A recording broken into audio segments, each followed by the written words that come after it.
I'm Joe Fable, and I will be talking about the Isla Vista shooting. In my presentation, I will argue that this infamous rampage was not just any mass shooting, but in fact is a terrorist attack. The entire rampage lasted all about 10 minutes. On May 23rd, 2014, Elliot Rogers stabbed and killed his three roommates, where he then drove to the Alpha Phi sorority house and shot three women with two pistols, killing two. He drove to the deli, shot and killed a man before driving around Isla Vista, shooting and running over random people. It ended with him crashing the car and shooting himself before police came to arrest him. So who is Elliot Rogers? Born on June 24, 1991 in the UK, but moved to LA at 5. He grew up in an upper-class family, with his father being a filmmaker and photojournalist and mother an actress. Despite this, he struggled with various mental illnesses such as anxiety, OCD, and possibly Asperger's.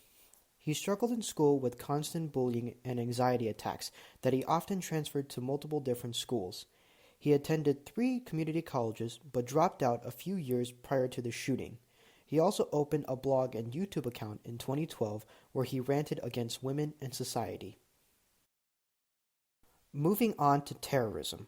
I define terrorism as spectacular public violence designed to influence a vast audience at a distance via media exposure, and the methods are used dramatically to provoke maximum impact in the pursuit of ideological goals.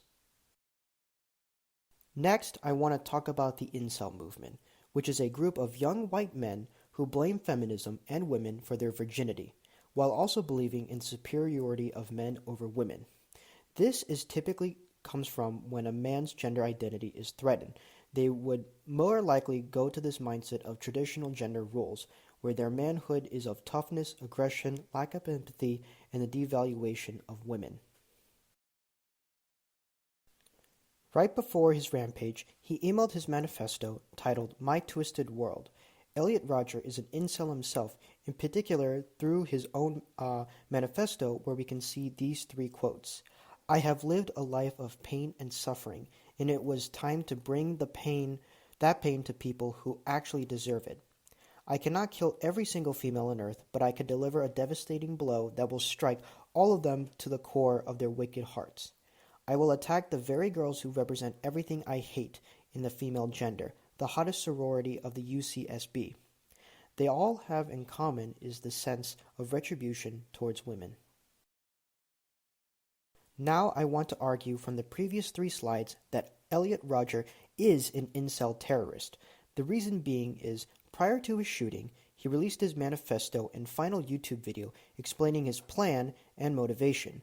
These 2 released publicly, and his horrific act were meant to garner attention towards his pursuit and spread of the incel ideology.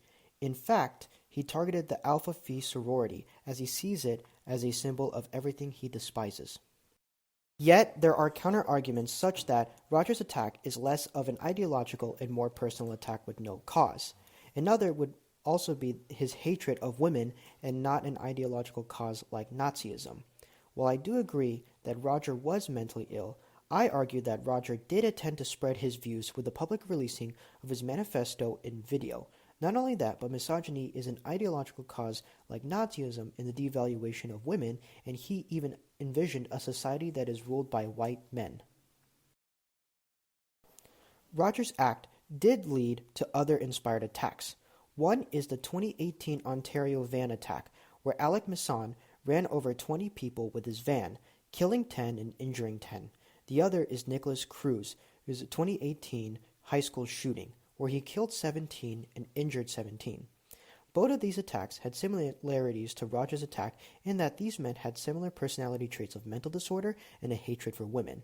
Here you can see the post both killers made and reference Rogers, describing him as a martyr. So, in conclusion, Elliot Rogers was a terrorist. He used the media to further his cause through his manifesto. Had he used explosives attached to himself instead of bullets to carry out his attack, he would have been called a suicide bomber. However, just like a suicide bomber, he killed others and himself for a cause not for religion, but for organized misogyny. Overall, he was not just a depressed and disturbed individual, he was a terrorist.